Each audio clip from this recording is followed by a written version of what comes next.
2026年6月、ヨーロッパという巨大な実験場がついに真っ二つに割れます。12日に金で移民を押し付ける EU の新ルールが動き出し、そのわずか2日後、14日にスイスが自ら門を閉ざす決断を下そうとしています。これただの偶然だと思いますか？実はどちらも根っこにあるのは同じ現場の悲鳴。理想を掲げるエリートの会議室と、生活が壊れゆく市民の現場。その断絶が限界に達し、この2026年6月に何かが同時に動き出します。私たちは今、歴史の転換点をリアルタイムで目撃しています。そして、これ日本にとって最悪の予言になり得るんです。今回はその辺を解説していこうかと思っています。後半に行くにつれて嫌な話をすると思います。おおむね聞きたくないことをたくさん言いますが、ぜひここで皆さんにも一緒に考えていただきたい。どうか最後までお付き合いください。現場の悲鳴、エリートには聞こえない音。EU が決めた新ルール。拒否するなら1人320万円払え。笑わせないでほしいですよね。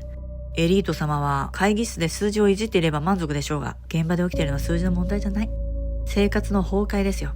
実際に欧州で、特にスイスで何が起きているか。住宅価格は跳ね上がり、地元の若者は家が買えない。病院に行けば数ヶ月待って、学校では言葉が通じない子供たちが溢れ、教育の質がどんどん底抜けていく。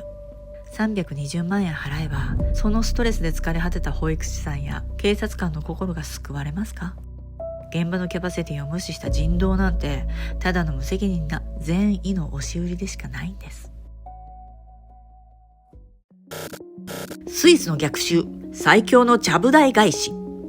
そんな中、EU に加盟していないスイスが6月14日に国民投票を行います。議題は移民流入に明確なブレーキをかけるかどうか。なぜ今スイスなのか。それは彼らが直接民主制、つまり国民が直接政策にノーと言える最強の武器を持っているからです。これいいですよね。周りの EU 諸国が罰金かさもなくば受け入れかという二択を迫られる中、スイスだけはそもそもこの前提がおかしいだろうとちゃぶ台をひっくり返せる。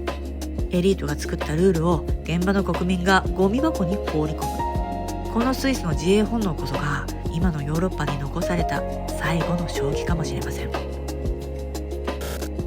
お任せ民主主義の末路。さてここで少し考えてみてください。日本も民主主義の国ですよね。なのになぜスイスのような現場の拒否権が発動しないのか。その理由は日本の民主主義が間接民主主義、もっと言えばお任せ民主主義だからです。4年に一度選挙であとはよろしくって政治家に白紙の委任状を渡しちゃって、あとは全部お任せ。私たちがなんか知らない間に外国人増えてないとかモヤモヤしても、あとの祭りですよね。これは全部政治家が人手不足対応ですからねって涼しい顔で閣議決定してしまえば、私たちはみんな次の選挙まで指をくわえて見ているしかないんです。お任せして後で文句を言うだけの国と、自分たちの社会を自分たちで守る覚悟がある国。この差が2026年6月の決断の差として残酷なほどはっきり現れてるわけですよ。自問自答、日本にブレーキはあるのか。ここまで聞いて、日本でもスイスみたいにブレーキ踏めるのって思ったあなた、甘いです。今の日本にそんな立派なブレーキなんてついていません。私たちが乗せられているのはブレーキの壊れたお任せ民主主義号。政治家という運転手にハンドルを預けて、彼らが人手不足だから移民を入れますってアクセル踏み込んでも、私たちは後部座席でちょっと危ないんじゃないって独り言をつぶやくことしかできない。制度がないからこそ、私たちは現場の怒りを言葉にして彼らにとっての政治的コストを上げるしかないんです。黙っていれば彼らはノーコストでアクセルを踏み続けますからね。日本のステルス移民。日本が進めているのは名前を隠したステルス移民ですよ。特定技能2号なんて事実上の永住許可ですよね。あれそうですよ。ヨーロッパの移民政策の失敗っていうのをこのチャンネルで追ってきました。イギリスとかドイツ、スウェーデン、フランス、とにかくひどいの一言につきます。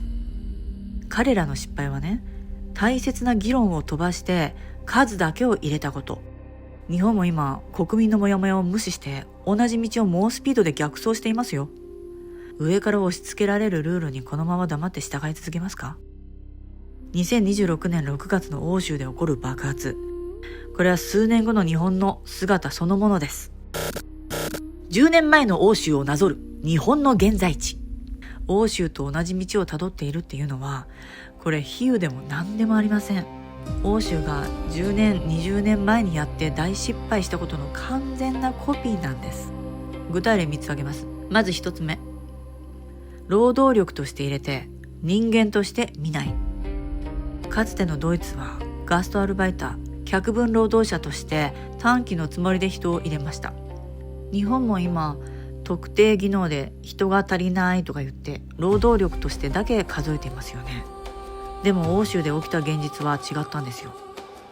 労働力を呼んだつもりがやってきたのは人間だったっていう有名な言葉があります。彼らには家族ができて子供が生まれて、その社会に定着する。その教育費や医療費、社会保障のコストとか、当時の欧州も今の日本政府も計算に全く入れてないんですよ。労働力を呼んだつもりがやってきたのは生活者だった。その当たり前の想像力すら欠如しているのが今の日本の会議室エリートですよ。それから2つ目は多文化共生という名の丸投げ。欧州のエリートは多様性は素晴らしいっていう理想を掲げて、現場の自治体に統合の苦労を全て押し付けたんですよ。今の日本も同じです。言葉の壁、ゴミ出しのルール、宗教的摩擦、秩序、常識の違い、そういうのありますよね。いろいろあるじゃないですか。これらに対応するのは国会議員じゃなくて現場の役所とか近隣住民ですよ。そうですよね。共生っていう綺麗な言葉で現場の悲鳴をヘイト、つまり差別的な言動だって言って封じ込める、そういう手法まで今の日本は本当に欧州の劣化コピーを演じていますよ。あと3つ目は激増する永住権への無策。欧州は一度入れた人を返せなくなってなし崩し的に永住を認めて、結果として社会が変質しました。日本も今特定技能2号で家族帯同と永住への道を開きましたよね。これ名前を変えただけの事実上の移民解禁です。議論を尽くさずに国民に嘘をついて裏口から通す、この不誠実なプロセスまで欧州の失敗を忠実に再現してるんですよ。欧州という巨大な失敗のモデルが目の前にあるにもかかわらず、わざわざ同じ穴に落ちに行く。もう俺ホラーでしょこれ。なぜ彼らはバカを演じるのか。でもね、これおかしいと思いませんか？勘のいい方はもう同じくおかしいと思ってると思うんですけど、欧州や日本のエリートたちが小学生でもわかるような現場の混乱を予測できないほどバカばっかりなのか。そんなわけないじゃないですか。あるはずないんですよ、そんなわけが。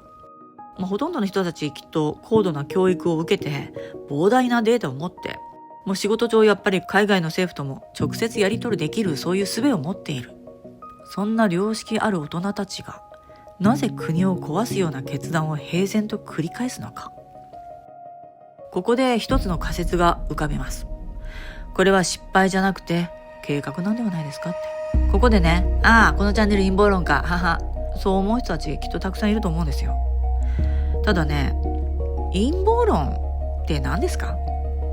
これまで陰謀論だなんだって言われてて、それが蓋開けてみたら本当だったっていうことたくさんあるんじゃないですか。ちょっとおかしいことを誰かが発言したらそれを否定したくなるっていう体質は、自分のことを、そして自分の国を守れないっていう、そういう軌道に乗っちゃっている証だと思いますよ。話ちょっと戻しますけど、特定の国や文化、伝統といった枠組みをあえて壊して国境を溶かすことで得をする大きな勢力があるんです。いわゆるグローバリスト、つまり国家の壁をなくして人や物や資本を自由に動かして利益を最大化したい勢力、そういった力が働いていると考えたら、全ての辻褄が合ってしまうんです。彼らにとって独自の文化を持つ強い国家は邪魔な存在でしかない。日本なんて特にそうですよ。日本人の精神性っていうのは他国と比べても極めてレアなものですよ。だからそういう社会をあえて混乱させて、伝統を薄め、人類を管理しやすい消費者に変えていく。もしその思惑が裏にあるとしたら、この6月の欧州の騒乱はただの混乱ではなくて、彼らにとっての予定通りのプロセスなのかもしれません。私は陰謀論を語っているんでしょうか。信じるか信じないかはあなた次第ですが、この不自然すぎる共通の失敗の裏側に一体どんな巨大な思惑が隠されているのか。確かなことは一つ、私たちは自分の国の行く末を観客席から眺めることに慣れすぎてしまったということです。2026年6月に迫る欧州の動き、そこから放たれる日本への警告を受けて皆さんはどう思いますか？このまま対岸の火事として眺め続けるのか。ぜひあなたの違和感、言葉にしてコメント欄にぶつけてください。沈黙はこの地獄の台本への同意と同じです。もしこの話の続きに興味がある方は概要欄もチェックしてみてください。じゃあまた次回。